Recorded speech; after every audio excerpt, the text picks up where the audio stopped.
उम्मीद है कि आप सब लोग खैरियत से होंगे और आप लोगों ने अरामको और सऊदी अरब की जॉब्स के हवाले से जो पहली वीडियो है वो देखी और उसमें से बहुत से क्वेश्चंस आपने किए जिनके जवाब के लिए हम ये वीडियो बना रहे हैं।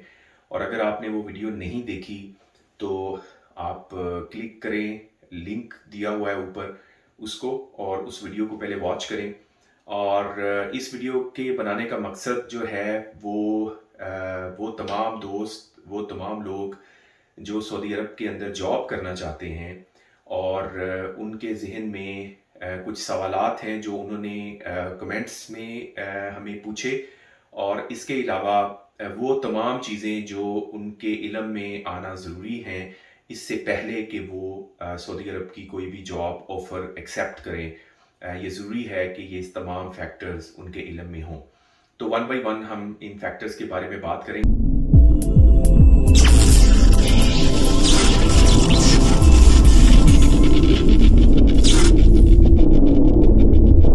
सबसे पहला जो फैक्टर है वो है family tax.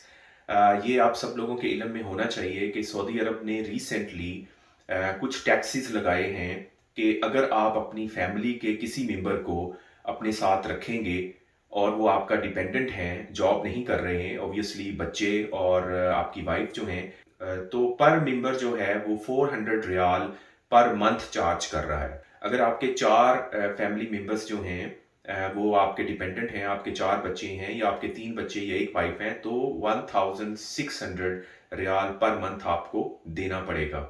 It's a huge amount, ये काफ़ी बड़ी अमाउंट है। तो ये लोग चार्ज कर रहे हैं आपकी फैमिली मेंबर्स जो आपके साथ रह रहे हैं उसके हिसाब से।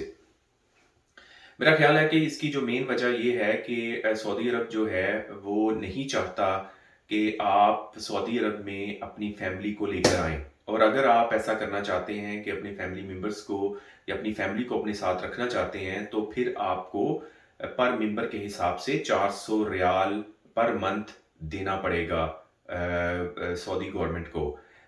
ये भी आपके ज़हन में रखें कि पहले इन्होंने 100 रियाल से शुरू किया, फिर 200 रियाल किया, फिर 300 रियाल पर मंथ किया, अब इन्होंने 400 रियाल पर मंथ किया। अगर आप पैसे नहीं देंगे तो आपका इकामा रिन्यू नहीं होगा। इकामा रिन्यूअल के लिए या री एग्जिट री एंट्री वीज़ा लेने से पहले आपको ये पेमेंट करनी पड़ती है हर साल।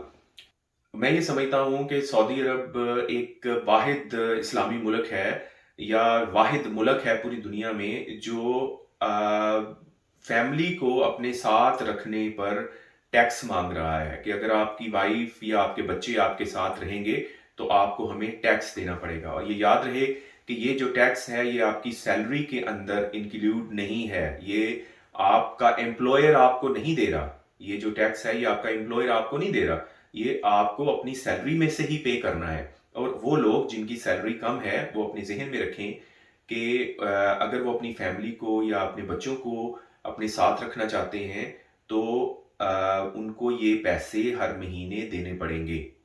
दूसरा फैक्टर जो आपके जहन में होना चाहिए इससे पहले कि आप अरामको की या आप सऊदी अरब की किसी भी जॉब को एक्सेप्ट करें, वो है 5% टैक्स। जो भी आप परचेज करेंगे उसके ऊपर वैट आपको देना पड़ेगा।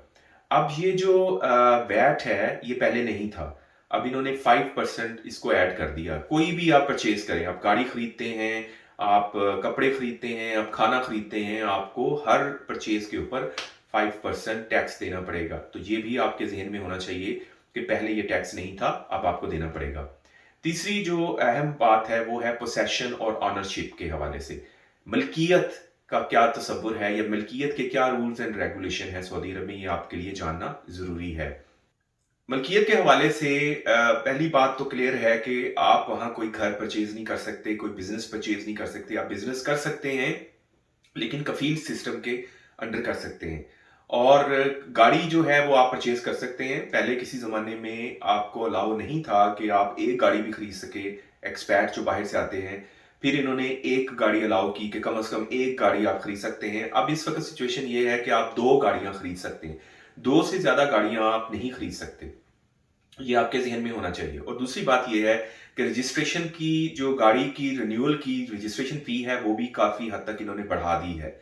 और इसके अलावा एक और काम ये करते हैं, चाहे आपकी गाड़ी नई है, चाहे आपकी ब्रांड न्यू गाड़ी है, हर साल आपको इंस्पेक्शन करवानी है और इंस्पेक्शन के भी आपको पैसे देने पड़ते हैं। और अगर आपकी गाड़ी थोड़ी सी पुरानी है तो आपको केयरफुल रहना पड़ेगा, क्योंकि जितने भी इन्होंने इंस्पेक्शन सेंटर खोले हुए हैं वो खाम खाई कोई ना कोई ऐसी चीज उसमें डाल देते हैं जिसकी बेस के ऊपर आपको एक से ज्यादा दफा भी इंस्पेक्शन करवानी पड़ती है। ये भी आपके जहन में होना चाहिए। चौथा फैक्टर जो आपके जहन में होना चाहिए वो घरों का किराया है। जो रेंटल मार्केट है वो बहुत ज्यादा हाई हो चुकी हुई है।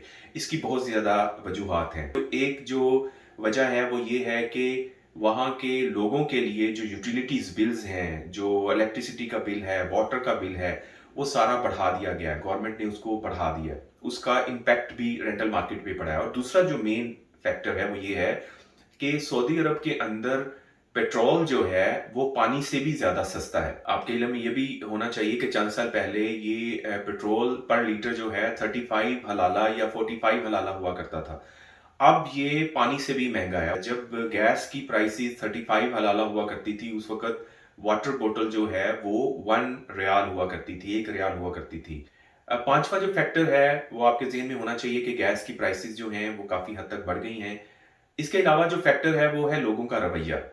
मक्के और मदीने में या जो गवर्नमेंट एम्प्लॉयज हैं या जो पुलिस एहलकार हैं उनका रवैया भी बहुत बदतमीज रवैया है। अगर आप देखें तो वो उनके बात करने का अंदाज, यहाँ तक कि मक्के और मदीने के जो ज़ायरीन जो रसूल खुदा सल्लल्लाहु अलैहि वसल्लम की मोहब्बत में या बाकी लोग आते हैं या मक्के में अपनी स्पिरिचुअल रिचुअल्स को परफॉर्म करने आते हैं, उनके साथ भी रवैया इनका कोई अच्छा नहीं है। धक्के दिए जाते हैं खवातीन को भी और मर्दों को भी, और बच्चों के साथ भी रवैया इनका कुछ ठीक नहीं है। बेशुमार वीडियोस हैं, आप देख सकते हैं उसको।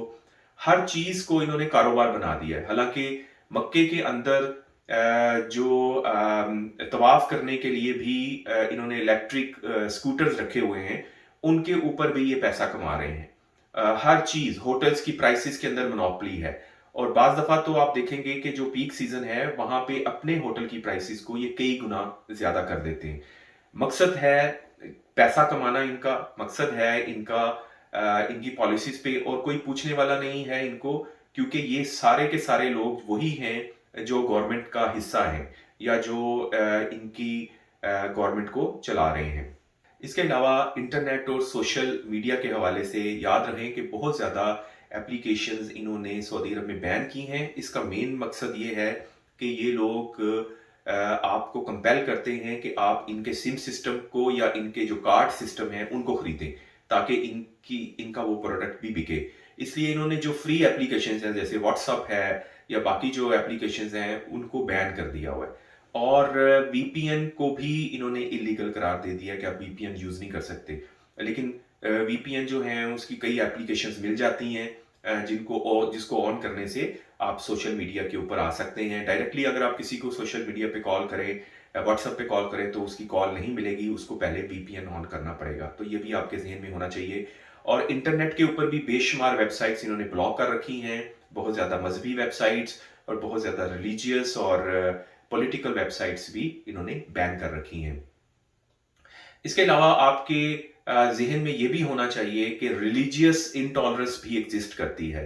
अहले तशी हजरात के साथ बहुत तलख एक्सपीरियंस हुआ है, खासकर मदीने के अंदर जो महल्ला बनी हाशिम है वहाँ पे शिया कम्युनिटी एग्जिस्ट करती है। रसूल खुदा सल्लल्लाहु अलैहि वसल्लम की फैमिली वहाँ पे ही रहा करती थी। उसके बाद वहाँ पे कुछ इमाम बारगाह भी हैं, कुछ मसाजिद भी हैं, जहाँ पे अक्सर पुलिस के जो एहलकार हैं वो आके तंग करते रहते हैं। कभी गाड़ियों के नंबर नोट करते हैं, कभी उनको पकड़ के ले जाते हैं, कभी उनको फॉर्म के ऊपर सिग्नेचर करवाते हैं, जिसका प्रूफ हमारे पास है कि आप इसके ऊपर साइन करें कि आप दोबारा शेख अमरी के इमाम बारगाह में नहीं आएंगे, या आप इस मस्जिद में नमाज पढ़ने नहीं आएंगे, या आपका राब्ता शियों के साथ नहीं होना चाहिए।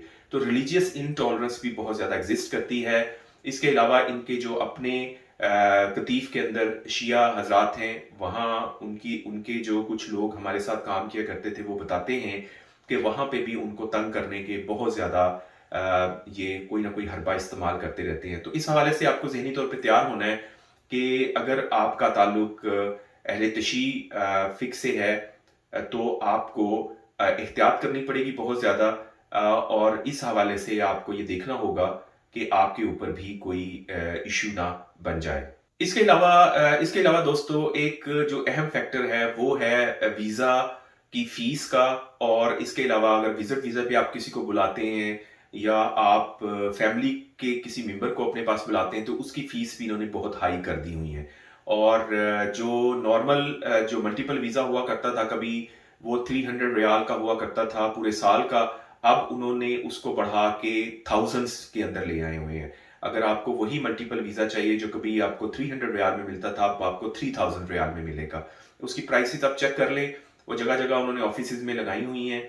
और इस हवाले से भी आपको जहन में रखना चाहिए कि अगर आप री एग्जिट री एंट्री वीज़ा लगवा के जाते हैं तो उसमें क्या होगा।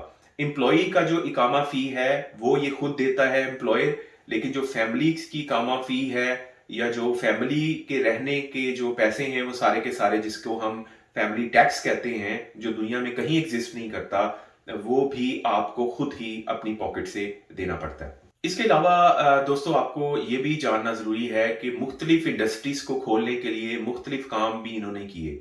इन्होंने बहुत ज़्यादा जो इंडस्ट्रीज़ हैं वो उन लोगों की जो कई सालों से वहाँ काम कर रहे थे उनसे छीन ली। जैसे गोल्ड स्मिथ की मार्केट में अब कोई भी आपको इंडियन या पाकिस्तानी या बाकी लोग एक्सपैट नज़र नहीं आएंगे, इन्होंने वो मार्केट उसको दे दी। फिर आहिस्ता आहिस्ता इन्होंने आईटी मार्केट के अंदर जो लोग काफ़ी देर से बैठे हुए थे उनको भी उनसे छीन कर तो सऊदी जो लोग हैं उनको दी।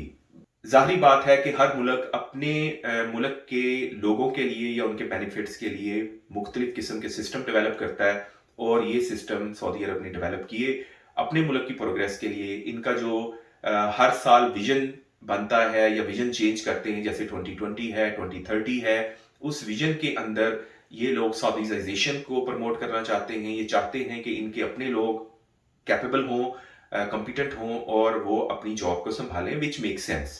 तो इस तरह से ये सब कुछ वहाँ पे चल रहा है। एजुकेशन के हवाले से याद रहे कि एजुकेशन में जो वहाँ के स्कूल्स हैं, पब्लिक स्कूल्स हैं या वो जो यूनिवर्सिटीज़ हैं, वो बिल्कुल ही इस काबिल नहीं हैं कि वहाँ पे अपनी बच्चों को भेजा जाए।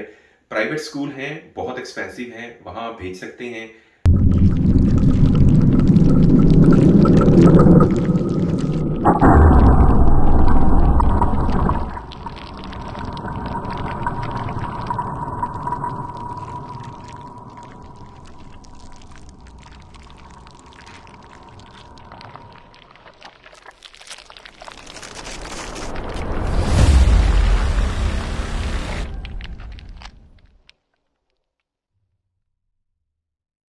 लेकिन 10 ग्रेड के बाद 11वें ग्रेड से या 12वें ग्रेड से आपको अरबी लाजिम करार दे दी जाती है किसी भी स्कूल के अंदर। ये उनको जो प्राइवेट स्कूल भी हैं उनको भी इनका करिकुलम फॉलो करना पड़ता है और उसके अंदर अरबी लैंग्वेज को कंपलसरी किया हुआ है इन्होंने कि आपको पढ़ानी ही पढ़ानी है वो अरबी। तो इस हवाले से वहाँ की जो यूनिवर्सिटीज़ हैं वो भी कोई इतनी अच्छी यूनिवर्सिटीज़ नहीं है, क्योंकि इनके अपने लोग जो हैं जिसका जिक्र मैंने पहली वीडियो में भी किया, इनके अपने जो यंग जनरेशन है उनके लिए इनका स्कॉलरशिप प्रोग्राम है, जिसकी बेस के ऊपर ये पूरी दुनिया में कहीं पे भी जा सकते हैं। यूरोप के अंदर बेशुमार लोग हैं, कनाडा के अंदर बेशुमार लोग आते हैं, यूएसए में बेशुमार लोग जाते हैं, जिसकी गवर्नमेंट की तरफ से, जो कि बहुत अच्छी स्कीम है, गवर्नमेंट जो है वो अपने बच्चों को स्कॉलरशिप देती है और उसकी वजह से वो बाहर की यूनिवर्सिटीज़ में जाते हैं। ये खुद भी प्रेफर करते हैं कि अपनी यूनिवर्सिटी जो इंजीनियरिंग यूनिवर्सिटीज़ हैं इनकी, वहाँ पे ना पढ़ें, बल्कि वहाँ से लोग बाहर पढ़ने के लिए जाएं।